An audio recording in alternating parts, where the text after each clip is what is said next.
আমাদের এই টোনাটনি সংসারে প্রত্যেকটা ছোট ছোট জিনিসই আমাদের সব, যেটা আমরা দুজনে মিলে একটু একটু করে নিজেরাই তৈরি করছি। আর জামাইকে ওয়ার্ল্ড কাপ খেলা দেখার জন্য একটা টিভি গিফট করলাম। তো জানেন আমি জিমে জয়েন করেছি, তার জন্য আমি জুতা কিনতে গিয়েছিলাম, আরো কিছু শপিং করেছি। 3-4 দিনের জোড়াতালি দেওয়া একটা ব্লগ আপনাদের সাথে আজকে শেয়ার করতে যাচ্ছি।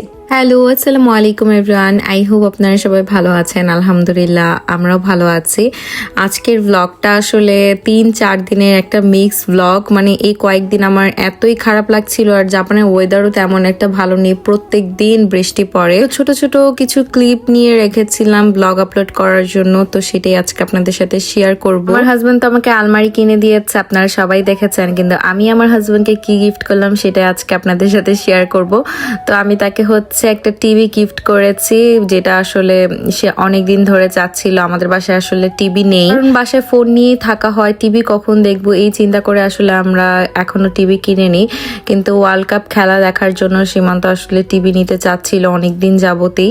তো আমি ভাবলাম যে আমি তাকে টিভিটা গিফট করে ফেলি। জাপানের মেগা দঙ্কি থেকে আমরা এই 50 ইঞ্চি টিভিটা কিনেছি। এটা আমরা অফার প্রাইসে মাত্র 40,000 ইয়েনে আমরা এই টিভিটা নিতে পেরেছি। আসলে এটা অনেক বিগ একটা ডিল হয়েছে আমাদের জন্য। অনেক কম প্রাইসে আমরা এই টিভিটা পেয়ে গিয়েছিলাম, তো নিয়ে নিয়েছি। অফার শেষ হওয়ার মাত্র একদিন সময় ছিল, এর মধ্যে আমরা টিভিটা পেয়ে গিয়েছি। এখন হয়তো বা আপনারা চাইলেও এই টিভিটা পাবেন না, আবার সেই রেগুলার প্রাইসেই আসলে এই টিভিটা নিতে হবে। আমাদের ছোট্ট একটি সংসার, আর এই সংসারে প্রত্যেকটা ছোট জিনিসে লুকিয়ে আছে আমাদের হাজারো স্বপ্ন। এই ছোট ছোট অনুভূতিগুলোই আসলে আমাদের জীবনের আসল সুখ। পাশে টিভিটা আনার পর সীমান্ত সাথে সাথেই টিভিটাকে আনবক্স করা শুরু করে দিয়েছে। এই ছোট্ট সংসারে এটা প্রথম টিভি, আর এখনো আমাদের টিভি ক্যাবিনেট কেনা হয়নি। তো আমরা আপাতত আমাদের ডাইনিং টেবিলের মধ্যেই টিভিটাকে রেখেছি। এটা সেট করার পর আমাদের এত আনন্দ হচ্ছিল, দুইজনে মিলে গান ছেড়ে কতক্ষণ ধরে নাচানাচি করেছি। সংসারের জন্য কোনো কিছু কিনতে পারা, এটাই আসলে আমার কাছে বড় আনন্দের। এটা ছিল পরের দিন সকালে। আমি রেগুলার জিমে যাই, আর জিম করার পর এত বেশি টায়ার্ড লাগে, মানে তখন না বডিটা আর কোনো কিছুই কাজ করে না। রেস্ট নিয়ে নিয়ে আমি প্রায় 1.5 ঘন্টার মতন জিম করেছি। এরপরে এটার পাশে একটা সুপার শপ আছে, সেখানে যে আমি ওটস কিনতে এসেছিলাম। এখানে অনেক টাইপের ওটস ছিল, আমি আসলে কনফিউজড হয়ে যাই যে আমি কোনটা নিব। তারপরে এটাই নিলাম। এর আগে আসলে আমার এটা খাওয়া হয়েছে। এটা মিক্স ওটস, এটার মধ্যে সবকিছুই আছে, ড্রাই ফ্রুট থেকে শুরু করে বাদাম সবকিছুই আছে। পাশে গান শুনতে শুনতে আর এই তো আমি বাসায় চলেও এসেছি অলরেডি। এখন বাসায় যেয়ে আমার নাস্তা বানিয়ে খাওয়ার পালা। ব্রেকফাস্টে আমি দুধ দিয়ে ওটস মিক্স করে সাথে আমি একটা ব্যানানা কেটে নিয়েছি, আর কিছু ফ্রুট দিয়েছিলাম। মাঝে মাঝে সকালে আমি ওটস খেয়ে থাকি, আর রাতেও প্রায় আমি ওটস খেয়েই থাকি। এখন সারাদিনে আমি আর কোনো ভিডিও ক্লিপ নেইনি। আমার হাজবেন্ডের অফিস শেষে আমরা চলে গিয়েছিলাম সেকেন্ড হ্যান্ড ফার্নিচারের দোকানে। যতগুলো ফার্নিচার আছে সবগুলোই ইউজড, কিন্তু কোনোভাবেই আসলে দেখে মনে হবে না যে এগুলো ইউজড ফার্নিচার, এতটা নতুন। এখানে এসেছি মেনলি আমরা যে টিভিটা কিনেছি সেই টিভিটার জন্য একটা টিভি ক্যাবিনেট কিনতে এসেছি। তো এখানে কিছু ফার্নিচার আমরা দেখছিলাম। আমাদের আসলে ডাইনিং টেবিল এগুলো কোনো কিছুই দরকার নেই, বাট আমরা সোফাটাও চেঞ্জ করতে চাচ্ছিলাম। ভাবছিলাম যে যদি কোনোদিন ভালো একটা সোফা পেয়ে যাই তাহলে সাথে সাথেই নিয়ে নিব। এই সোফাটা মোটামুটি আমাদের ভালোই লেগেছিল, কিন্তু সাদা হওয়ার কারণে আসলে আর ওইটা নেওয়া হয়নি। জাপানে বিভিন্ন জায়গায় আসলে অনেক টাইপের এরকম সেকেন্ড স্ট্রিট ফার্নিচারের শপ আছে, যেখানে ঘরের যাবতীয় যত জিনিস আছে সবকিছুই পাওয়া যায়, বাট একদম নতুন কন্ডিশনে আপনারা পেয়ে যাবেন। দামি টিভি ক্যাবিনেট আসলে কিনতেই চাচ্ছিলামই না একদমই। আমরা চাচ্ছিলাম যে একটা রিজনেবল প্রাইসের মধ্যে যেন আমরা একটা টিভি ক্যাবিনেট নিতে পারি। কিন্তু এমন হয়েছে যেটা আসলে পছন্দ হচ্ছে সেটার আসলে সাইজ মিলছে না, আর যেটা পছন্দ হচ্ছে না সেটারই সাইজ মিলছে। করতে করতে আসলে আমাদের সেদিন আর টিভি ক্যাবিনেট কেনাই হয়নি। তো সেদিন আমরা চলে আসি বাসায়। রাতে আমি আর সীমান্ত নাটক দেখছিলাম। এর মধ্যে সীমান্ত বলছে যে আমি এখন নুডলস বানাবো।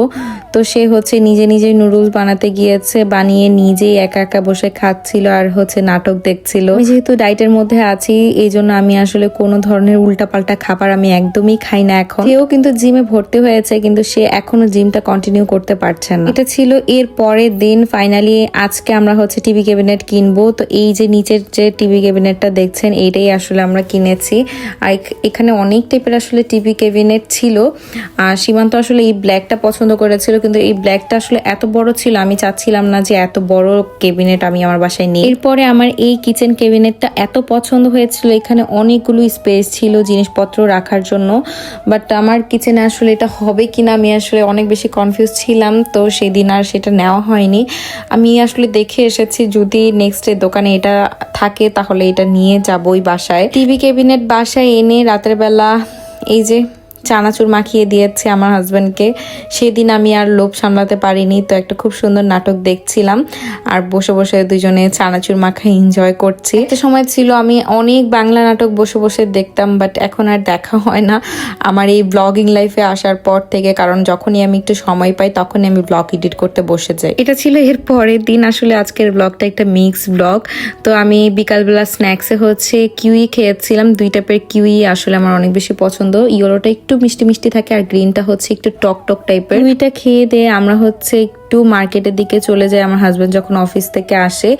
মেনলি আমার জুতা আর হচ্ছে জিম করার জন্য ট্রাউজার, টি শার্ট এগুলো কেনার জন্য গিয়েছিলাম। দিন জিমে আমার যে রেগুলার যে জুতাটা আছে, যেটা আসলে আমি ঘুরতে যাওয়ার সময় হচ্ছে পরি, সেই জুতাটা আমার জিমের জন্য একদমই পারফেক্ট না। আমার অনেক পায়ে পেন হয় কারণ ওটা অনেক বেশি ওয়েট। হালকা টাইপের একটা জুতা চাচ্ছিলাম যেটা পরে আসলে আমি অনেক বেশি কমফোর্টেবল ফিল করব। তো আমরা এবিসি মার্টে চলে যাই। সেখানে আসলে নর্মাল জুতারই প্রাইস এত বেশি ছিল, লাইক 7,000 ইয়েন, 8,000 ইয়েন, 10,000 ইয়েন। আমি আবার সীমান্তকে বলছিলাম যে সীমান্ত তুমি মাত্র 2,000-3,000 টাকার মধ্যে জুতা দেখো। সে বলছিল তুমি এখানে 2,000-3,000 টাকার জুতা কই পাবা বলো। পিঙ্ক জুতাটা আমার খুব পছন্দ হয়েছিল। এটার প্রাইস ছিল 10,000 ইয়েন আর ব্ল্যাকটার প্রাইস ছিল 7,000 ইয়েন। তো ব্ল্যাকটা পরে আমি বেশি কমফোর্টেবল ফিল করছিলাম, তাই আমি ব্ল্যাকটাই নিয়ে নিয়েছি আমার জন্য। ময়লা হইলেও আসলে বোঝা যাবে না এই ব্ল্যাকটা। তো এটা হচ্ছে নাইকির একটা শু নিয়েছি। এটা কিনা শেষ। এরপর আমরা ইউনিকলোতে চলে যাই। সেখানে যে আমার ট্রাউজার আর টি শার্ট পছন্দ হয়েছে এটা নিয়ে নিয়েছিলাম। সাথে আমি এই মেরুন কালার টি শার্টটাও নিয়েছি। সীমান্ত দেখছিল যে আমাকে কেমন লাগছে। এটাই বলছিলাম আজকেও সে ম্যাচিং করে আমার সাথে এই শার্টটা পরে আসছে। বলেন এখানে আসবে, এখানেও হচ্ছে এই ম্যাচিং করে তাকে পরে আসতেই হবে।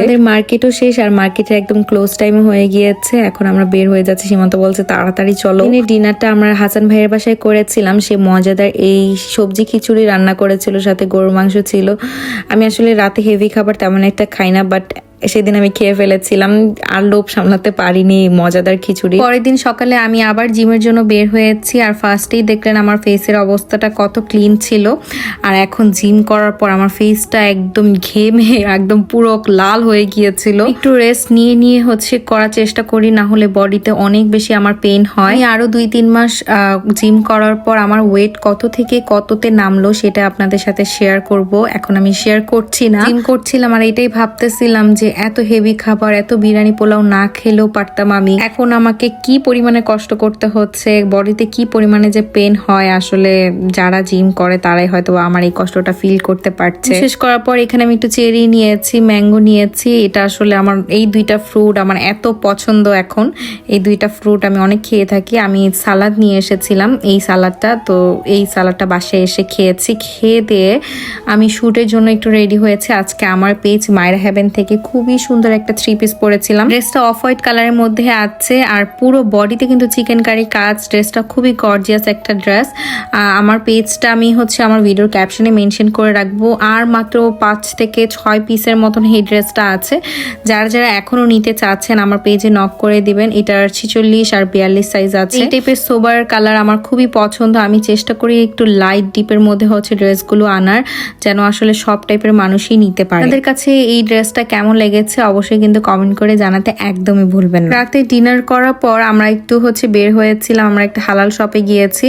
মেনলি আমরা জার্সি কেনার জন্য গিয়েছিলাম। এই হালাল শপে হচ্ছে দেখলাম যে তারা হচ্ছে জার্সি এনেছে। আপনারা আর্জেন্টিনা যে কোনো আসলে জার্সি আপনারা পেয়ে যাবেন। আমাদের একটা বাংলাদেশি ভাইয়েরই দোকান, তার দোকানের নাম হচ্ছে মীর মার্ট। সেখানে যে আমি মগজ পেয়ে গিয়েছিলাম, তো মগজ নিয়ে নিয়েছি এখানে। বিশেষ করে আমার অনেক মগজ পছন্দ, আমি অনেকদিন ধরেই খেতে চাচ্ছিলাম, কিন্তু গরুর মগজটা আসলে সব জায়গায় এভেলেবেল না।